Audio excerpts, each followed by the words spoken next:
Quando o assunto é ficar mais forte, a resposta parece que é sempre a mesma, né?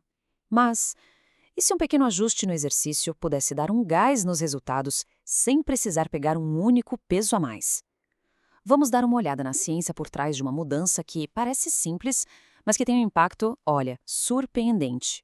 Essa é a pergunta de US$ 1 milhão na academia, né? Quando o exercício começa a ficar fácil demais, qual é o próximo passo? O que a gente faz para continuar evoluindo e ganhando força? E, claro, a resposta que todo mundo dá, a mais óbvia, é: bota mais peso, mais anilhas na barra, pega um halter mais pesado, enfim, aumenta a carga. É o método clássico, a base do que chamam de sobrecarga progressiva. E é aqui que a história fica interessante. E se, em vez de focar só na carga, a gente usasse a gravidade a nosso favor? E se o segredo estivesse em simplesmente começar o exercício de um lugar um pouquinho mais alto? Ok, vamos mergulhar nisso.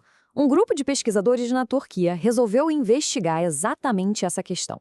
E eles montaram um experimento bem direto para medir o que de fato acontece com os nossos músculos quando a altura entra na equação.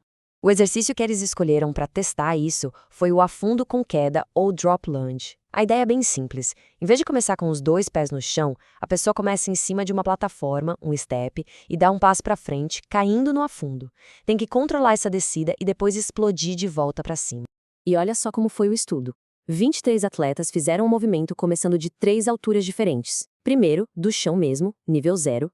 Depois, de uma plataforma de 10 centímetros. E, por último, uma de 20 centímetros. E para medir tudo, eles colaram uns sensores nos músculos dos atletas, sabe? Para ver a ativação elétrica, basicamente para saber o quão forte os músculos estavam trabalhando. Ao mesmo tempo, uma placa de força no chão media o tranco, o impacto de cada pisada.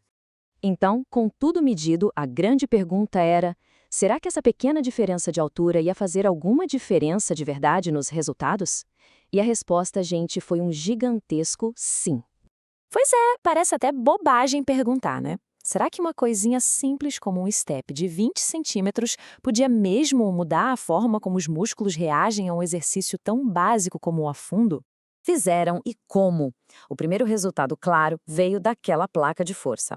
Como dá para ver aqui no gráfico, conforme a altura da plataforma subia, a força do impacto no chão também aumentava, e muito. Ou seja, mais altura significava uma aterrissagem bem mais pesada. E claro, o corpo precisa dar um jeito de lidar com esse impacto todo. Para frear o movimento, os músculos têm que trabalhar muito mais. A ativação do quadríceps, por exemplo, seguiu a mesma lógica. Quanto maior a queda, maior a exigência para o músculo, tanto para frear na descida, quanto para dar potência na subida. E aqui estão os gráficos do próprio estudo que provam isso. Cada barrinha dessa representa a atividade do músculo, e os picos mostram que a diferença não foi pouca coisa não. Foi um aumento bem grande, provando que a altura deixou o exercício muito mais difícil. Mas para a gente entender de verdade o porquê disso acontecer, a gente precisa olhar o movimento mais de perto. Um afundo não é uma coisa só. Na verdade, são 2 fases bem diferentes, e cada uma exige uma coisa do músculo. A primeira fase é a excêntrica, que é a descida.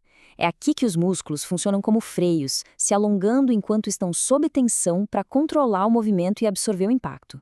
Depois vem a fase concêntrica, que é a subida.